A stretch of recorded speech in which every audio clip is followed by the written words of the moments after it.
Hi everybody, and welcome to the Primitive Lifeways channel. In this video series, I want to take you step by step in how to make and reconstruct a plains style knife sheath. So stick around and I'll be right back with you after these short messages.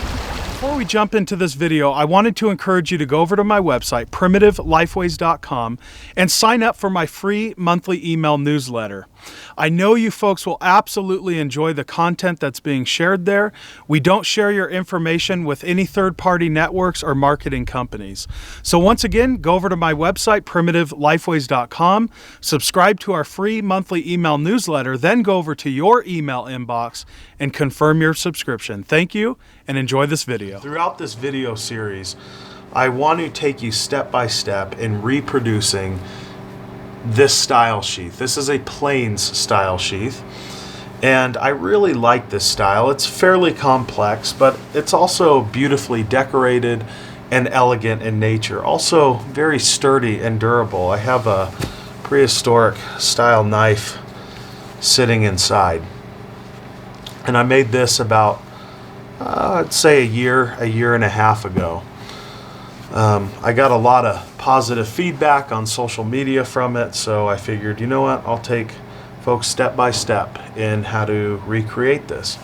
And I first learned this style from my friend Mark Swanson, who is a fantastic craftsman.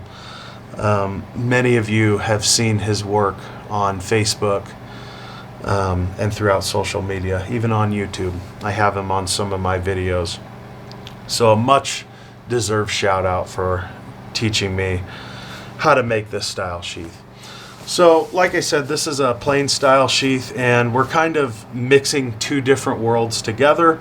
So the knife that I'm making it for is this one right here. This is pretty much an exact replica of one we found and recovered in the archaeological record at Mesa Verde. So the Puebloan culture made this, and I of course reproduced it. This follows exact measurements and dimensions. So there's quite a few materials that I use throughout this process, and as the video series goes on, I'll explain each one and I'll show you what I'm doing, of course. But the biggest thing is a nice leather hide, a thick leather hide. This is the neck part of a mule deer. This is brain tan leather, same thing with this. So we're using all natural materials. And the first thing that I need to do is lay out my measurements on this piece of leather. So I have nice straight cuts here, and I do that by using a ruler and a pencil. So I'm positioning this blade facing towards you, the camera, and away from me, because what I'm going to have is a fold on the bottom. And you can see on this original sheath that the bottom is also folded. So we have to keep that in consideration. So I'll be using quite a bit of leather, actually.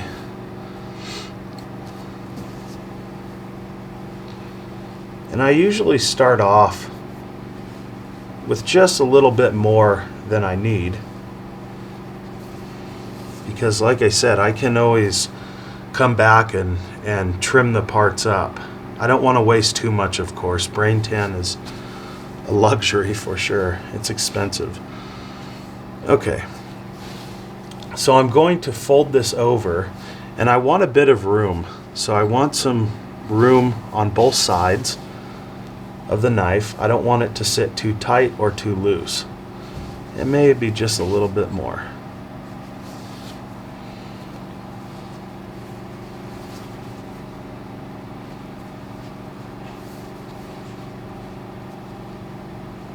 So right here is fine.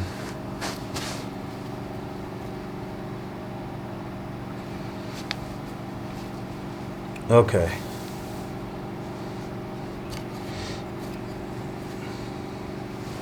I'll just take my pencil, and I want to get this straight, and I'm just going to etch a line from the top of this fold to about, let's see, about a centimeter below the tip. of the blade, and that's where I'll cut.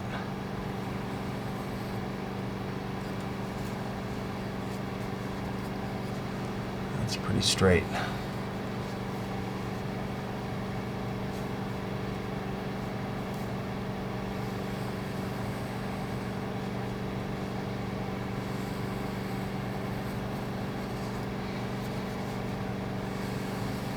Okay, so I'll cut this and I'll be right back. Now, as you can see, I have my leather cut to shape. I have the sides clamped together and then this top folded over. So from here, I'll end up cutting the strip on the bottom, and that will add my fringe, as this sheath has. And then I'll sew this side together along with the bottom. So when I sew the side, I start off at the top and I end at the bottom. And I don't sew the entire flap together, just these inside pieces that are touching.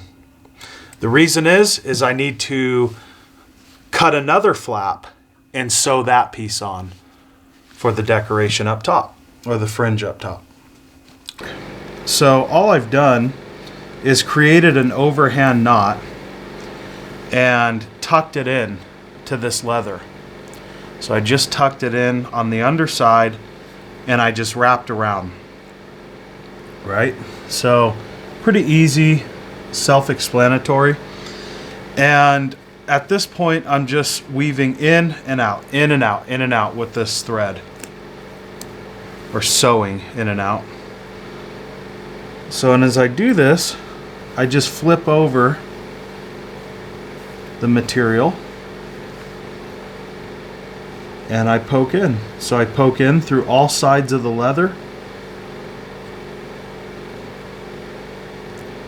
And I want this nice and straight. So as I do this, I'm looking at the underside just to make sure everything's going in straight.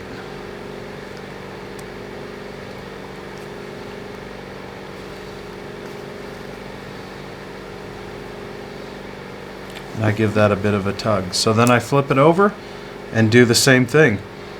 And once again, poke through all sides of the leather.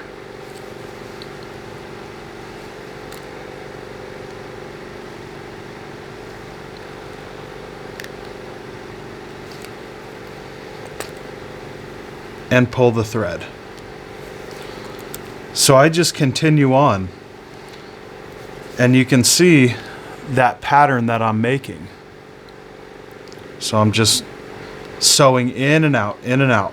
And I'll actually do that twice. So I'm double stitching this bottom. Here you can see we have the bottom sewed. It's nice and tight. It's not going anywhere.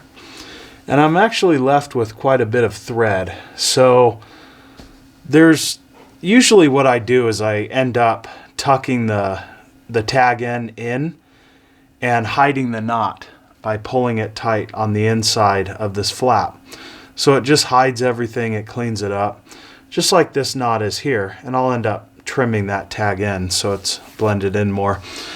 But since I'm left with extra thread, and quite a bit of it, I can continue on and sew this edge, like I mentioned before.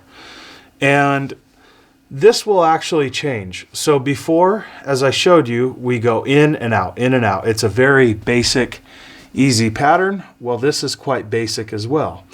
But instead of going in and out, we're actually whipping around that edge. So this is called a whip stitch. And I'll show you how to do that right now.